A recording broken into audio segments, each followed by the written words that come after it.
السلام عليكم. اهلا بجمهور نادي الزمالك.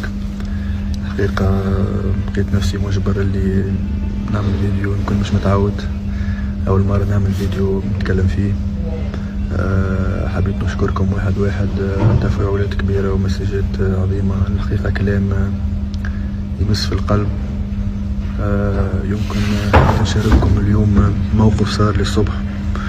انا متواجد في دبي في مركز تأهيل طبي.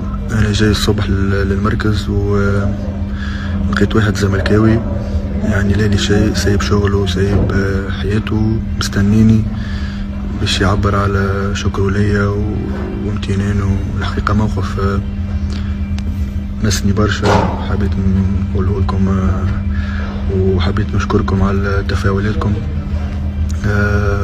دايما في القلب.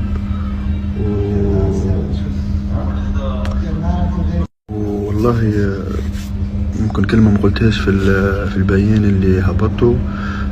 احلى حاجة خرجت بها من الزمالك اللي هي بعد واحد ما يخلص كورة يجي يتفرج على ماتشات، يحكي لولاده على الفترة اللي عشتها معاكم، يجي لمصر يلقى كل الترحاب وكل الذكريات الحلوة.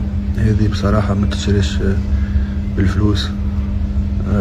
انا ممتن برشا واشوفكم على خير.